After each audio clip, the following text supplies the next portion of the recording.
Hello बच्चों, क्या आपने कभी ऐसा सोचा है कि आप एग्ज़ाम में तो पूरा लिख के आते हो लेकिन आपको मार्क्स नहीं मिलते। तो मैं आपको एग्ज़ाम में फुल मार्क्स लाने वाला एक ट्रिक बता रही हूँ कि आपको एग्ज़ाम में आंसर्स कैसे करने हैं। स्पेसिफ़िकली ये बायोलॉजी सब्जेक्ट के लिए है और इसको आप अदर्स सब्जेक्ट में भी यूज़ कर सकते हो। मैथ में ये आइडिया नहीं चलेगा, लेकिन कुछ सब्जेक्ट में आप ये फॉलो कर सकते हो। जैसे सपोज़ करिए आपको एग्ज़ाम में आ रहा है कि व्हाट इज़ फोटोसिंथेसिस। क्वेश्चन में सिर्फ इतना ही पूछा गया है, तो आप पहले देखो कि वो कितने मार्क्स का क्वेश्चन है। अगर 2 मार्क्स का क्वेश्चन है तो आप सिंपली डेफिनेशन, रिक्वायरमेंट लिख के और इम्पोर्टेंट लिख के छोड़ सकते हो। लेकिन अगर वो फुल लेंथ क्वेश्चन है, 4 मार्क्स का या 6 मार्क्स का क्वेश्चन है, तो सबसे पहले आपको डेफिनेशन लिखना है। उसके बाद सबसे पहले आपको इंट्रोडक्शन लिखना है। उसके बाद आप इंट्रोडक्शन में क्या लिखोगे कि फोटोसिंथेसिस क्या है, किस लिए ज़रूरी है, एकदम छोटा सा इंट्रो दोगे।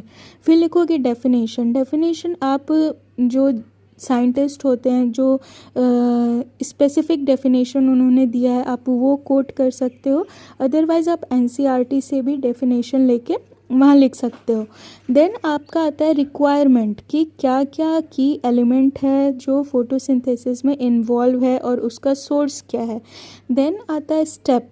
ओके, स्टेप्स में भी आपको सब कुछ अच्छे से इलेबोरेट करके लिखना है फोटोसिंथेसिस का। अगर आप 11th-12th में हैं तो जितना आपके सिलेबस में आप उतना ही लिखेंगे। ओके, उसके बाद आता है इम्पोर्टेंस कि फोटोसिंथेसिस का इम्पोर्टेंस क्या है।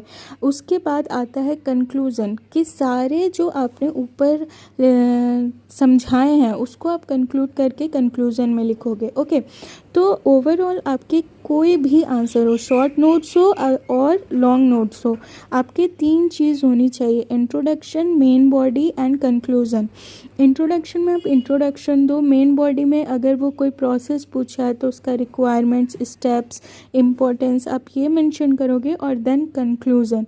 और अगर कोई डायग्राम है तो आप डायग्राम भी बनाओगे, फ्लो चार्ट के थ्रू भी लिख सकते हो, अंडरलाइन करोगे जो भी इम्पोर्टेंट पॉइंट्स है।